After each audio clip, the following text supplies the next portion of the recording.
This is the story of a lady who nagged and nagged and nagged her husband out of coma.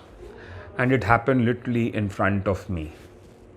So, this happened a few months ago when a patient, a young man around 40 years of age, was brought in an unconscious state to our ER and from there to the ICU. I saw him first over there, and the patient was deeply comatose with very basic responses. Patient a large intraventricular bleed. We put an EVD and drained out that blood, but patient did not show much of an improvement in the first few days. And when you see such large bleeds and patient neurologically not doing well, we kind of prognosticate. So we call the relatives in and then explain to them about what is happening.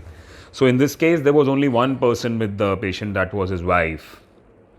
She heard us out, but did not accept our explanation about how things might pan out, how difficult the situation was. She continued to be hopeful, which is good. It's always helpful when the patient's relatives are positive about the patient's prognosis.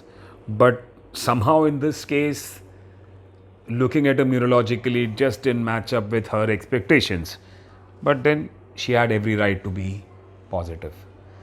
And what we do with unconscious patient usually is we let the relatives inside and we ask them, we coax the relatives to speak to them as much as possible.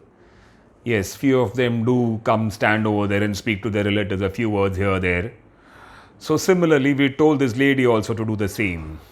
And this lady took that very seriously. She went in and then she started. So she would talk about, first thing she spoke was about her kids, how they are really missing him, how they want him back home, and how she would want them to play with them. So that is the first few days. And then she started speaking about how difficult it has been for her. She got married to him, and ever since then they've been struggling, and it just about reached a semblance of sanity in life where things had just settled down, and this happened. So she was complaining about that to him.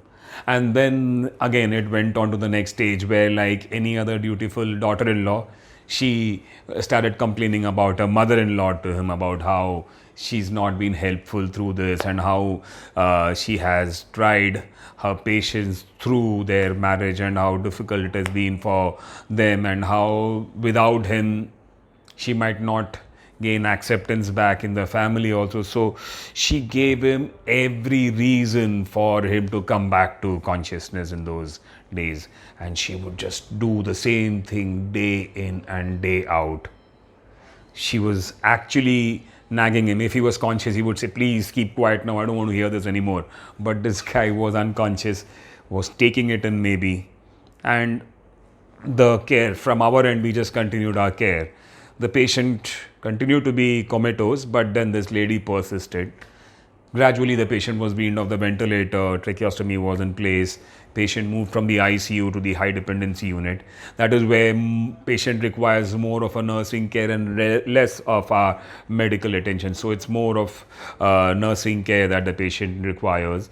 So that continued, and this lady would sit there through the day, attend to him, and come up with stories about their personal lives and how things have been going on now without him, and how she wants him back so that it gets better again. So this went on, and then after a few days, around a month or so of stay in the hospital, we told her that, it's better that you take the patient home because he's not expected to come into consciousness soon. So there is no point keeping him in the hospital. He is, if at all he's likely to recover, the recovery would be faster at home, which is again true. Familiar environment of the home is a definitive boost to neurological recovery. That is what we've always seen. So after a few days, she did agree to take him home. At that point of time, he was unconscious, but just about opening his eyes to painful stimuli and breathing on his own. So that was the response that he was giving. And then finally, we decided to send him home.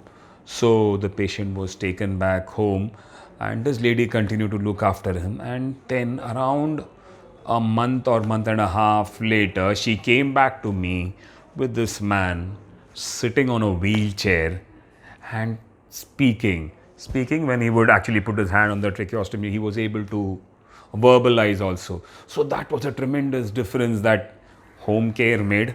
But she managed to bring him out of his coma and into complete consciousness, which was truly amazing. So we saw how this wife literally helped this man take a rebirth. And when I see these things as a doctor, I always think that yes, if I'm born again, I'd surely like to be a doctor again.